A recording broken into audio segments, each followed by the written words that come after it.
Welcome to the Poetry Pea Podcast. This time I'm very happy to be joined by Shane Pruett, Poetry Pea's haibun editor, and Sean O'Connor, the founding editor of the Haibun Journal. Now, if you're listening to this in real time, that's January 2023, I hope this podcast inspires you to write some fantastic haibun for our submission period, which finishes on the 31st of January. But if you're coming along a little later, or much later, well, you know what? Write some haibun and check out our submission dates and Sean's submission dates, and hopefully you'll find one of us will have a reading period. Now, a little housekeeping before we have a listen to Sean and Shane. Next time on the podcast, I'm going to be joined by Bruce H. Feingold for a reading from his book, Everything with an Asterisk. And I'll be joined by one of my family. Listen to us and find out why. Also, I'd like to thank you for all the coffees you've bought the podcast. I can't do everything I do without this help. And the exciting news is that I'm halfway to being able to afford some help, an intern. Thank you very much. And this time I'd like to thank Jason Furtak, Wendy Blomseth, Linda Ludwig, Jenny Shepherd, Eve Castle, Jerome Bergland, Colette Kern, Kimberly Kuchar, Stina Hernandez, Debbie Orson, Giddy Nielsen Sweep, Joseph Wexelberger, Daya Butt, Tony Williams, Susan Andrews, David Cox, and Michael Winter for their very generous donations to the podcast. And of course, there were some of you who chose to remain anonymous, so thank you too. You know who you are. All contributions you make to us are very much valued. Thank you so much. And of course, to everyone who bought Journal 2 last year, wow, thank you. I'm proofreading the third one now, and I hope it won't be too long before I'm sending out a mailing to let you know you can get hold of it. So if you're not on my mailing list, can I just remind you, it's very easy to do, sign up on the website. And that reminds me, I'm doing 2 journals this year. And I'm definitely going to offer it as a PDF like I've done with the journals for 2022. But I'm thinking of doing a print version too, just so you can have a choice. What do you think? Email me, let me know. So enough of me. Let's go and have a listen to what Shane and Sean have to say. But do listen to the end, because I'll be letting you know what I found important and what might increase your chances of your submission being chosen by Poetry Pea.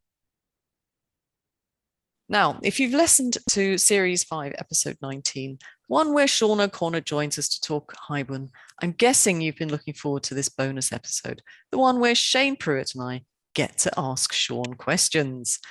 As many of you know, Shane is the haibun editor here at Poetry Pea and a real enthusiast of the genre. So, Shane, welcome back to the podcast. Thank you very much. Lovely to have you back.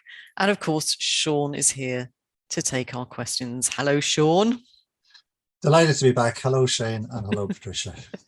So let me just remind you that Sean is the founding editor of the Haibun Journal. And there will be links, of course, to that journal and his website in the show notes.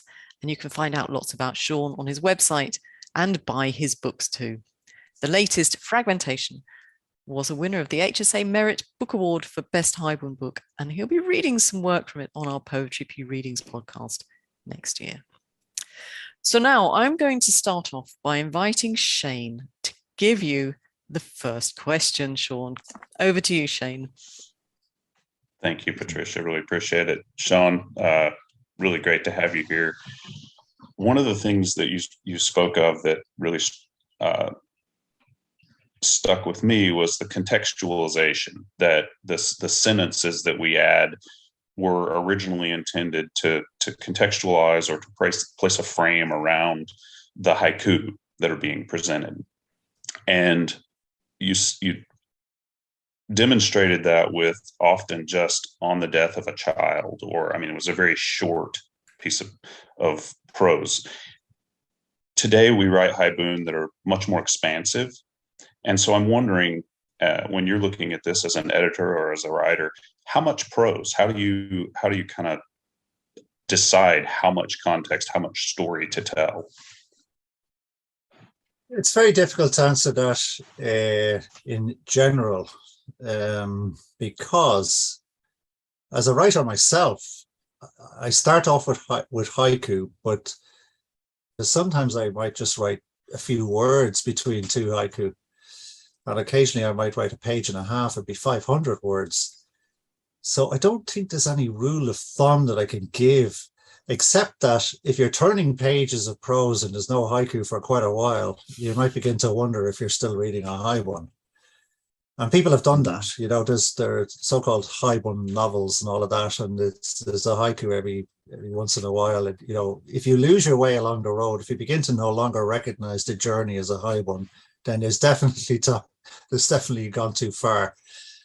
The principle I have, though, is that the haiku are primary, and that they are driving the emotional narrative in particular. That's not to say there's no emotional narrative in the prose, there is, but that the real kick comes when you get to that haiku. So just in the same way, I would expand this slightly and say, there's this idea of what I call one-on-ones, which is prose followed by a haiku. We see this all the time.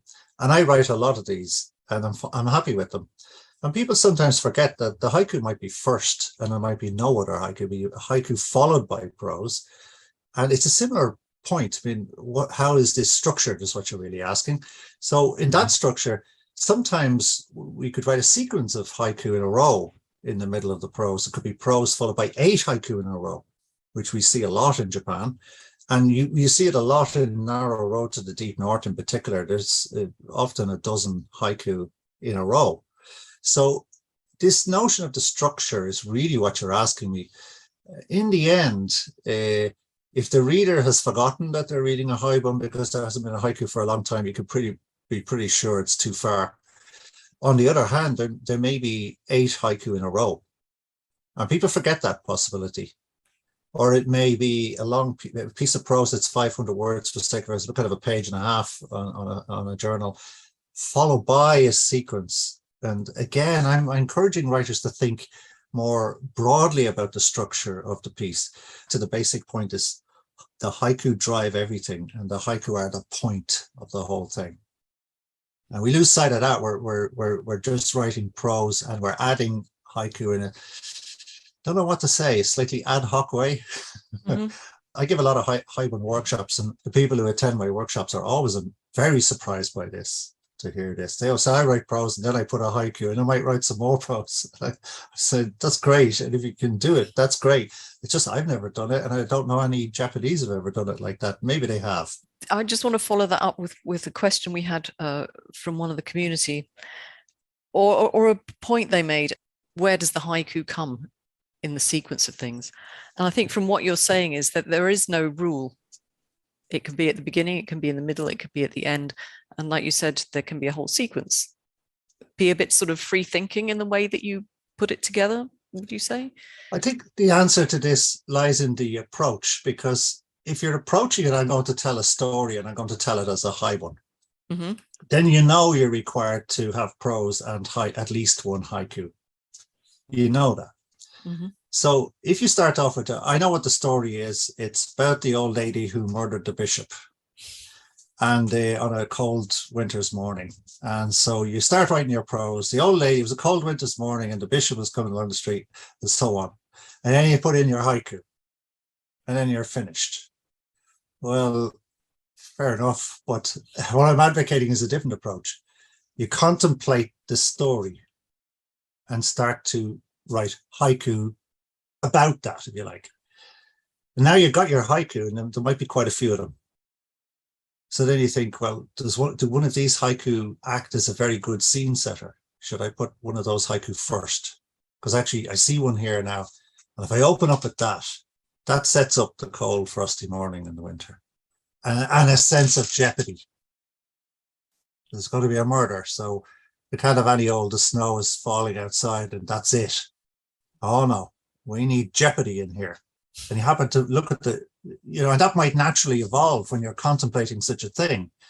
So then you put your jeopardy at the beginning, and then you start to expand on that. The bishop was coming along, and the cold knife was flashing in the air and all that, you're writing your prose, and you think, here's a haiku now, and you're really always looking at your haiku. I've got my page of haiku handwritten beside me as I'm writing. I'm constantly looking over at them and thinking, am I heading towards one of these? And in the end, if I have, for sake of argument, 8 haiku, I may only use 2, or I may use all 8, and I may write some more, and I may rewrite them and I'll reorganize them. As the prose develops, there's this interaction going on. But you can see what I'm saying, that the haiku are the starting point of the whole thing and the focus of it. So I know exactly where I'm going haiku-wise all the time. So I don't think about the prose until I've got all that set up. It's a very different technique, and that's how it began. One of our community, John, wanted to say that he was worried about his prose because he felt that was the weaker element of the haibun that he was writing. And from what you're saying, what I'm getting, and you may come back and tell me I'm wrong, but what I'm getting from that is perhaps John should really rethink the way he's doing it. Make sure his haiku are stars. The haiku are the primary aspect of haibun writing. Otherwise, it's not haibun writing, it's flash fiction writing with some little poem at the end. Good news about prose writing is it's dead easy to beef it up and to learn how to write prose. There's a million workshops online about prose writing, and prose is prose. See, some people think, the prose in a haibun has to be poetic, or it has to be this, or it has to be that. I don't buy that at all. I think the style of prose is determined by whatever it is you're trying to express. So, I mean, if you think about it, writers like one of my favorite writers is John Steinbeck, and he doesn't write poetic prose, and nor does Hemingway, and Orwell. But my God, can they write? And they were pioneers of simplicity at the time. And they were very conscious in what they were doing, and they wrote about the way they write and all. Well, Steinbeck less so. Steinbeck was a journalist actually as well, and so was Hemingway. Actually, now I think of it. And so was. Oh yeah, okay. I didn't realize that. But the point is that the prose needs work, and it's difficult to write good prose at the best of times, which is why I should say that I forgot to mention this earlier, but look at this.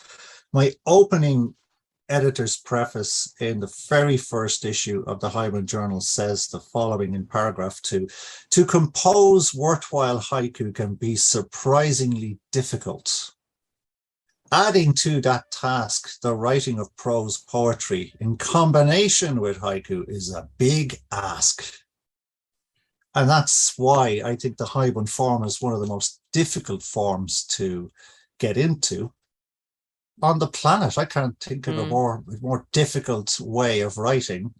If you concentrated just on being an excellent prose writer, that's hard enough. And if you concentrate on trying to be a brilliant haiku poet, that's a big task.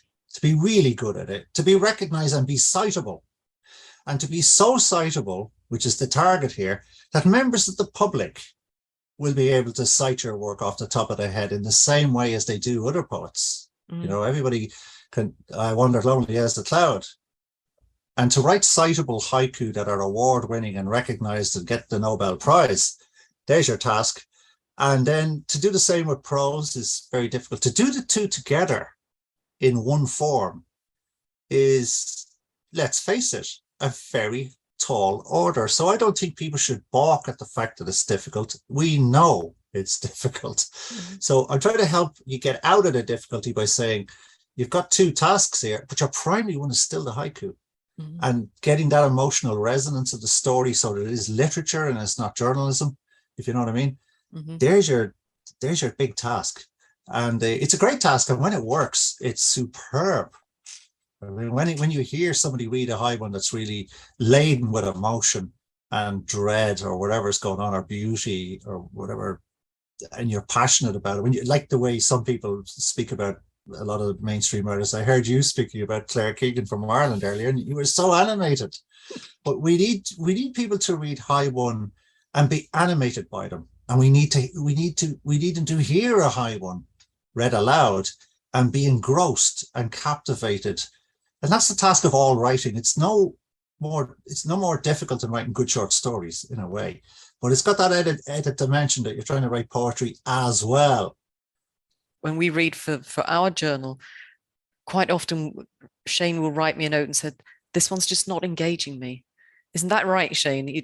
We're looking to be engaged at the very start, whether it's haiku or prose. Yeah, I want something that draws me in to the story. I want to feel, Sean, you mentioned this earlier. I want some emotion. I want a connection to it. And the haiku really is the cornerstone of that. And then I think of the prose as just rounding out the story, taking me down maybe a different path than what I expected from the haiku, but coming back, kind of as a whole package. I really look for that when we get our submissions. That sort of brings me on to another thing that I'd like to clarify.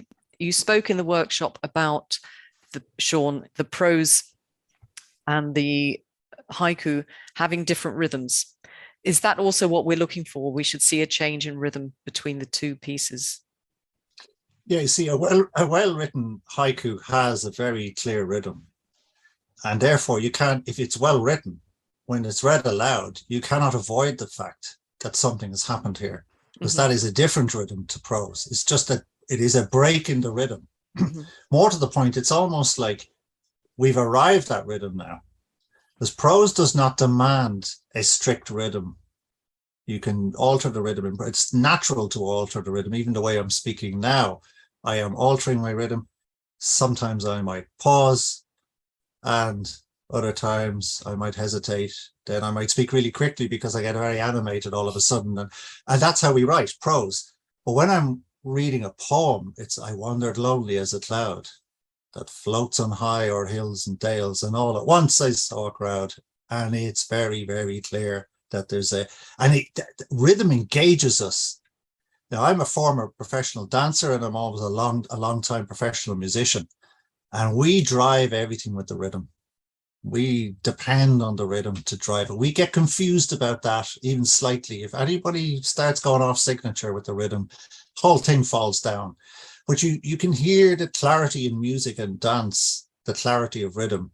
But in poetry is driven and defined by rhythm all the way. It always has been. It's that rhythm is mesmerizing in the story. And when you're hearing haiku or haibun read, you should know, even if you're listening on a radio and you can't see it on the page, you should know that there's a haiku now. I'll make a wisecrack about that. That's the haiku moment. You should hear it.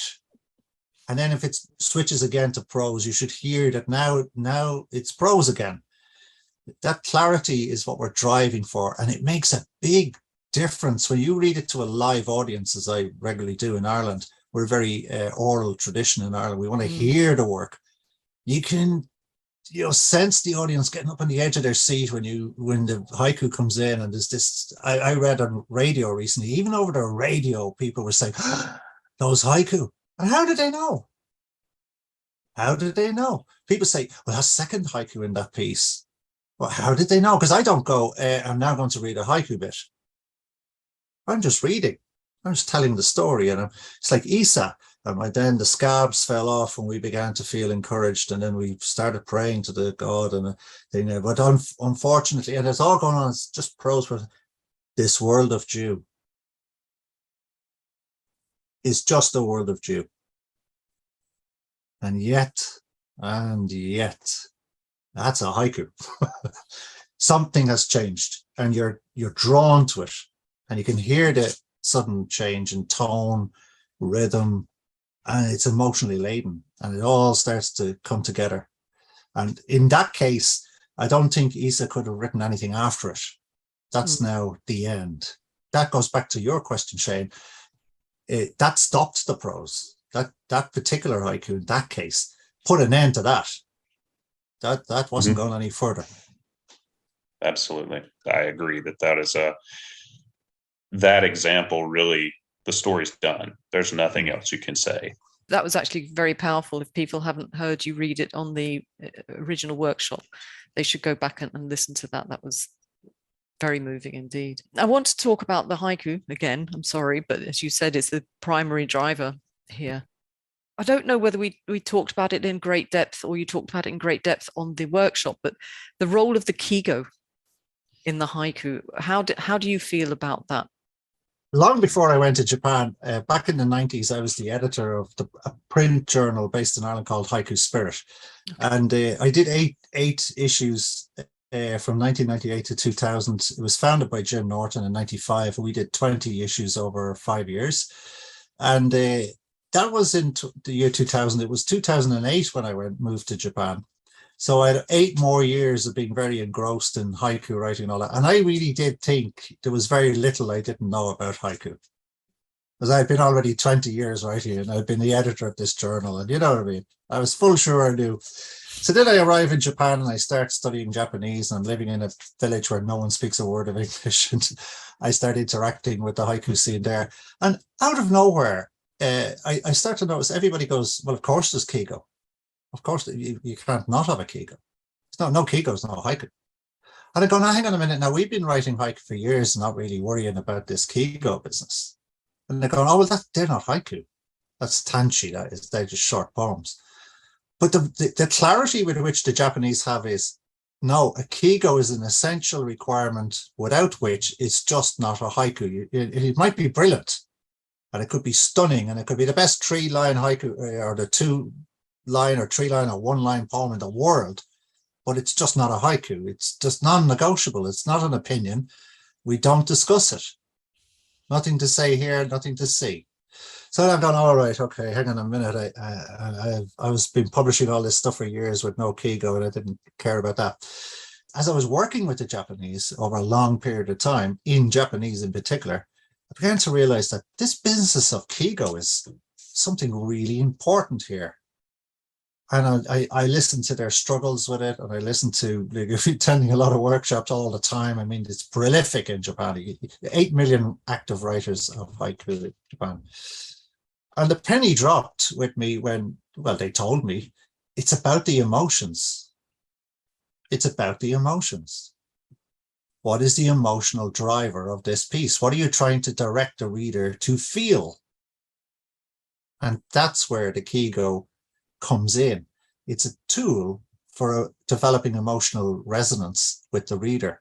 So you know the way when people say, well, I don't like to be restricted in my work because if I don't want to use a kigo, I won't. Or if I don't want to use 3 lines, I'll use 4, I'll use 2, I'll use 1, and all this. In the name of self-expression, this is said. This is what amuses me.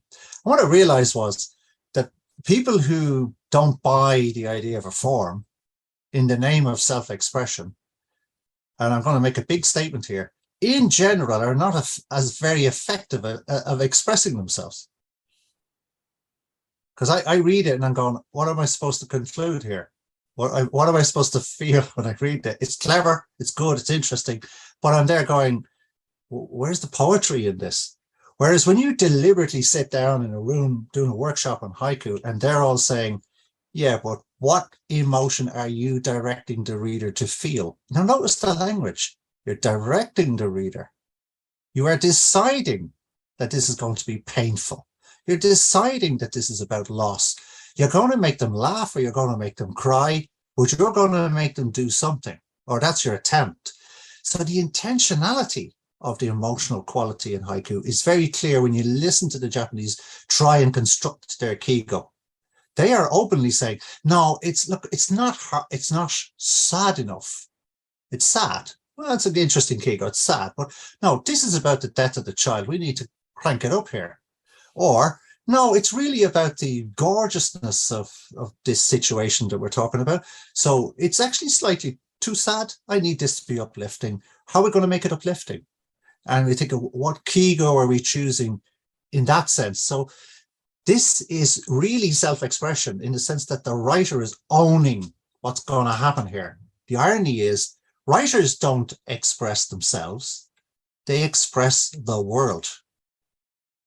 Because if you put too much of your actual self into your writing, the reader gets switched off. Yeah. The reader doesn't identify with that. The reader doesn't care about the writer. Sorry to say it, I'm a writer. I don't think for 1 second that any reader in the world reading my work is going to wonder about what kind of life I'm having or whether I'm doing okay. Nobody ever writes up and say, I was just wondering How are you getting on since your father died? Sees that you wrote all that stuff about it. No, nobody does. Why would they? Because it's not about me. It's not about my father. It's about fathers, parents. It's about loss of people. It's about where we are in the world. I have no doubt about that. So I just give you one last example of this. I'm sorry for going. This is Kigo you're asking me, but I want to just say this. When I was a teenager, I was mad about Dostoevsky. I read everything that this Russian novelist wrote, and I was passionate about Dostoevsky. Now, that's a long time ago. So now let me tell you the sum total of my knowledge about Dostoevsky. He wrote books that I read. I know the names of the books. I've read them. He was Russian. I think he had a beard. I think he lived in the 1800s, but I'm not entirely sure. That's it. Mm-hmm. That's all I know about Dostoevsky. And do I care? No. Well, I think he's dead as well. So, like, you know, some people do go in and they're fascinated by the writer, but the writer is not important. But the kigo are important because they allow the writer to find these nuggets, this device that injects an emotional resonance very deliberately. So if you want the jeopardy, you're going to have the ice about to break. If you go back to the story about the woman is going to kill the bishop and it's a cold winter's night, you're not going to put fresh snow on the ground there. There's no jeopardy in fresh snow. Fresh snow is a kind of gorgeous situation. No, you need ice about to crack. Mm-hmm. You need something that's going to hurt. There's a murder about to take place. So you're setting the tone. And that's what I think people forget, the role of kigo. The beautiful thing about it is you can take any time of the year, any moment, even when you're indoors. And if you tune into the world of what's happening around you in nature, you can create any emotional resonance from any situation. And don't take my word for it. Read prose writers who do it, like Hiromi Kawakami, who wrote this incredible book in English. It's Japanese, but she's not a haiku writer, as far as I know. But she wrote a book called Strange Weather in Tokyo. She has this novel about two people, a man and a woman, who live in the biggest metropolis in the world, Tokyo, 34 million people, and they're right bang in the middle of it. The whole story, they make a couple of trips outside town into nature briefly, but almost the entire story is just two individuals, and they're either in apartments in a big built-up city, or they're in bars. And yet, all the emotional narrative is driven by her references as a writer to the change in season. There's a sudden chill in the air. All those clues, even when they're in the bar, the food they're having. It's the time of year when we can get this type of fish. The whole point of it is the two characters don't connect very well directly emotionally. So nothing is said by the characters to give you a clue about what they're feeling. When you get to the end of that book, I guarantee you, I defy you to read the end of that book and not cry. That's kigo. It's kigo. She generates it all by kigo. And when you get to the end, you are just saturated with emotion and you think, where did this emotion come from? And Claire Keegan does it too. Oh yeah. She does it in abundance. I'll put these books in the show notes. But I think, Shane, did you have a follow-up question for Sean on that one? I did. Actually, as we're talking about kigo, how do you feel about, in the context of a single haibun, shifting seasons? And I mean, number one, is that something that is a useful device? And number two, does the shift only need to occur in the haiku as a traditional kigo, or as you're kind of suggesting here, can that be really the interplay between the prose and the haiku? I never fully understand what people mean by the interplay between prose and haiku. People mean different things by that. Mm-hmm. And I never talk about that. Right? You'll notice I've never said the interplay between the prose and the haiku, because the haibun is a complete thing. It's almost like using different techniques in the prose writing as you go. The haiku is another aspect of the form we're using. So I don't see that clean separation between the two. And I'm not that convinced about conversations between the relationship between the two as if they're somehow separate, because it's one unit that we're talking about. So change of seasons. Now, this is a very interesting question. I enjoy this this is a great challenge in haibun when you know you want to change the season, when you've got a haiku that's in spring and the next one's in autumn. So you just take account of that, because you don't need to, from an emotional point of view, you can stay in any season or any even day of the year and keep generating different emotional resonances. As I said, the snow outside the window can be done as a beautiful thing, uplifting, or it can be done as a very sorrowful thing because somebody's died, that kind of thing. But in cases, because I had this in a workshop this week, somebody said, oh yes, but if I've just got these spring ones and then all of a sudden I have an autumn one. I said, well, that's very simple. You just put in a line between those two. It's all about skill, and it's all about figuring out these problems and these challenges in the writing. It can be done. You can overcome these things if you give it a little bit of thought and guide the reader. Don't shock the reader by suddenly jolting the brakes on and turning the seasons. Don't have it snow in the middle of summer. You know, it's not going to work. And the readers pick up all of these details. So you can say, though, which reminds me of last winter. I mean, I'm being blunt, but a little bit unskilled there. Mm-hmm. But you can go back and forth, because stories do go back and forth. The stories change. The haibun form is not stuck on a particular day, but it's helpful if it stays in the day, but it's not stuck there. And one last thing I'll mention that always strikes me about a comment that a very leading Japanese haiku expert, I suppose you could call him, said, which struck me very much. He said, Westerners always talk about haiku as being something in the moment, which is true. And he says, but for us Japanese, and by the way, for us Irish too, the past is in the present. That's a very common statement we have in Ireland. We're still living in the famine. We still remember the famine, and it was 100 years before I was born. Mm-hmm. But we have historical memory. Yeah. And our past is in our present all the time. And the Japanese are very strong on that idea. In any moment of life, the whole of the past exists. So you don't look at a field of beautiful barley without something having planted it in the first place. So we already have an allusion to the past. And, you know, straight away in everything we look at, even when we look at the stars, we're looking in the past anyway. In Zen, we're in the moment, but the moment is not a moment, because we're in the future and the past together. And eventually we can get a sense that there is no time. So the true moments are beyond time. And even on a simpler level, every moment, the present is always got the past contained in it. We would not be talking today if in the past Patricia didn't contact me. Simple as. How do you deal with people, the do's and don'ts about writing about people in a haibun? Do you mean like relatives, friends, close people, real people? Is that the I think, sort of thing? real. Let's look at sort of, you know, I suppose it's the question about how do you deal with when you're writing about something that's very close to you as well. People do it, and they seem to get away with it. And I don't know how. Now, I do notice in the end that they say, like, I remember one reading about some very horrendous stuff about the circumstances of their father, but they did say, my father read this book. And these are ethical questions, but I'll tell you what I do. Mm-hmm. I go back to the point I made earlier. No one cares about the writer. I don't want to necessarily know about your actual wife, husband, partner, friend, brother, sister, your actual one. I'm sorry, but get your ego out of it. It's not about you. It's about the world. So try and provide us with something that we can relate to. Let's say you're talking about father and you've never had a father. You were born with no, you didn't know who your father was. Lots of people have that.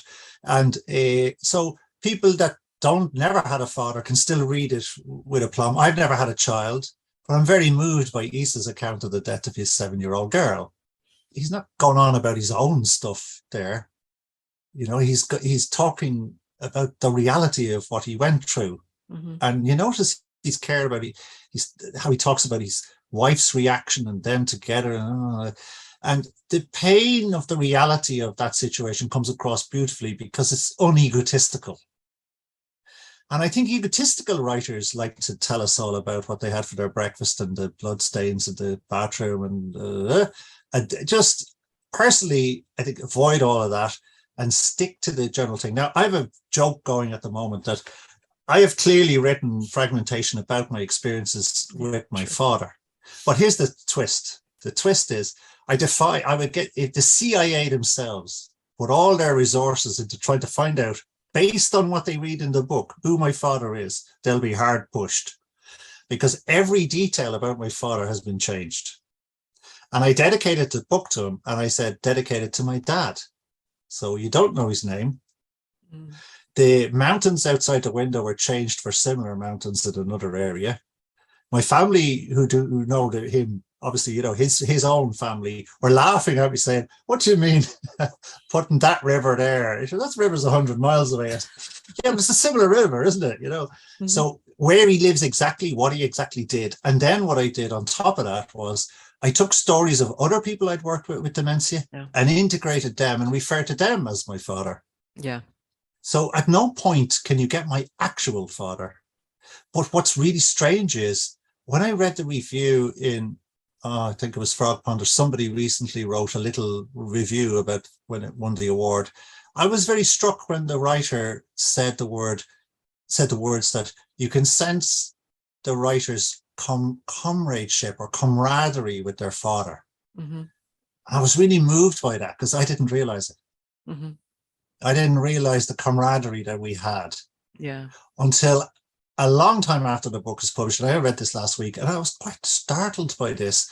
So this brings us to another question. Ironically, when we approach it without, you know, dare I say unegotistically, but not wanting to tell our actual story, but tell the story. Mm. There's a difference. Yeah. John Updike once said that being a writer is like being stopped in customs and they open your bag and you look in and you go, I don't remember putting that in there. And you do surreptitiously include things that you're not even aware of. So I was not aware that I had a great comradeship with my father until a year after the book is published. And someone in America that I don't know, I don't think I know them anyway, said it. And then I looked and I went, oh yeah. So in other words, not only is it not about the writer, but the writer themselves has a lot to learn from their own writing. Because we write things without realizing it. The story takes over and the characters, whoever they are, they tell you what they will and won't do. And they refuse to take part in activities they're not comfortable with. I see this as a writer all the time. So in terms of people, I would tread really carefully about anything that identifies. So, for example, if I write about my sister in great detail, I've got a shock for you. I've never had a sister. But if I did have a sister and I actually wrote about my actual sister and said that's my sister and wrote the truth about my sister, that would be, I find that unnecessary. Yeah. But you can talk about having a sibling who's female and you can talk about having a sibling who's male, but you should always never forget, it's not about your actual story. It's about the underlying story that the whole world relates to, or that everybody can relate to, regardless of whether they've fished in Alaska or not. But they can get fishing in Alaska. It's not about your fishing in Alaska. I don't know if it's a very complicated way of giving an answer to that, but I hope it helps. This has been a brilliant discussion. I've learned a lot in a short amount of time, and I really appreciate your answers and your thoughts on all of this, Sean. Thank you, Sean. It's been a pleasure again talking to you and getting our questions answered. And I'll just leave the final words up to you. Sean. Well, I've got to say that I've really enjoyed this because you guys are just got so much energy for this subject. And I can tell as well in working with you both in both of these occasions that you have a real energy for writing in general and literature and art. And there's no better way to spend some time than with some people who share a passion. And I'm really pleased that we connected and we came here. And I'm very grateful to anybody watching or listening to this who shares that passion as well. We have to have great gratitude for that sharing of passion, and it is about a passion. So enjoy every minute of the reading haiku and writing them, and and think positively about it. This is about enjoyment. Tanoshi, the Japanese say. It's fun and it's challenging and it's great and it's exhilarating and the outcome can be marvelous. So let's focus on all of that, not just the difficulties of it. It's great. And thank you so much. Thank you. Thank you both very much indeed. Well, now, wasn't that a treat? I hope you thought so too. Sean and Shane will certainly be back. Sean, I know, is going to do a reading from his book Fragmentation, and I really hope I can persuade him to read a smidgen from his newest work, The God of Bones. It's another must-read if you want to push yourself to write better haibun. Both the books are available through Alba Publishing, and I believe Sean's website, but I'll put the details in the show notes, don't worry. So what did I bring away from this? Well, there was an awful lot, but things that really stuck with me would be grab our attention from the get-go, whether you choose to start your piece of work with a haiku or with prose. Just make sure it grabs our attention.